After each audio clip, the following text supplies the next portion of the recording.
I can't pour into other people's cups when I myself am feeling depleted. And I think that's something that has taken a lot of time for me to understand, and I'm still like trying to come to an understanding of what that means. Like, if you ask me for advice right now, I don't have anything to tell you. I have nothing to say. I've tried for so long to make people feel better about their life circumstances, and I've completely ignored how I feel about mine. And that's because generally, overall, I felt pretty good about my life circumstance. But that's not to say I haven't had significant challenges along the way that have been longing for my attention and my focus. How many times have I pushed that to the wayside to focus on someone else's life and someone else's problems?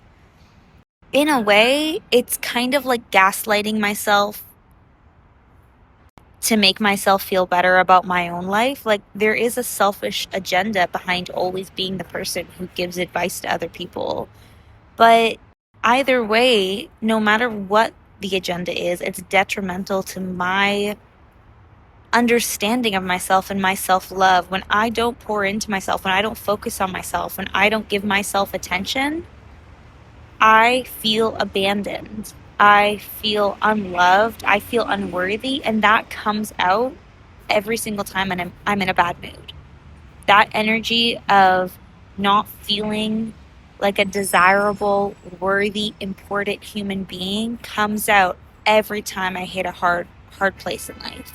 But I'll be the first person to offer endless advice to anyone who asks, give my opinion on anyone's life circumstances, tell them exactly what I think they should do.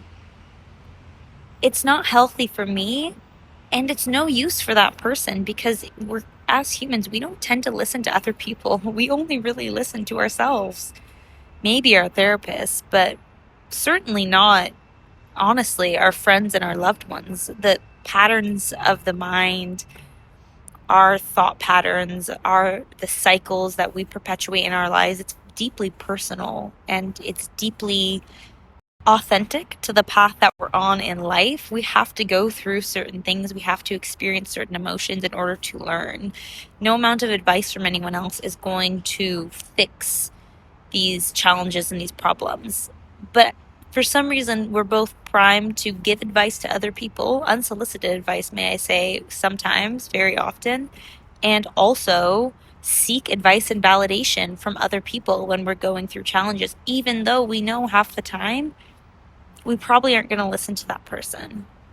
Anyways, I think I've just really been realizing recently how abandoned I felt by myself, and how lost I felt in this wilderness of self. I just feel like there's just so much to get to know, so much to understand about myself that I have ignored for so long, because I'm always acting as the liaison for other people and their emotions.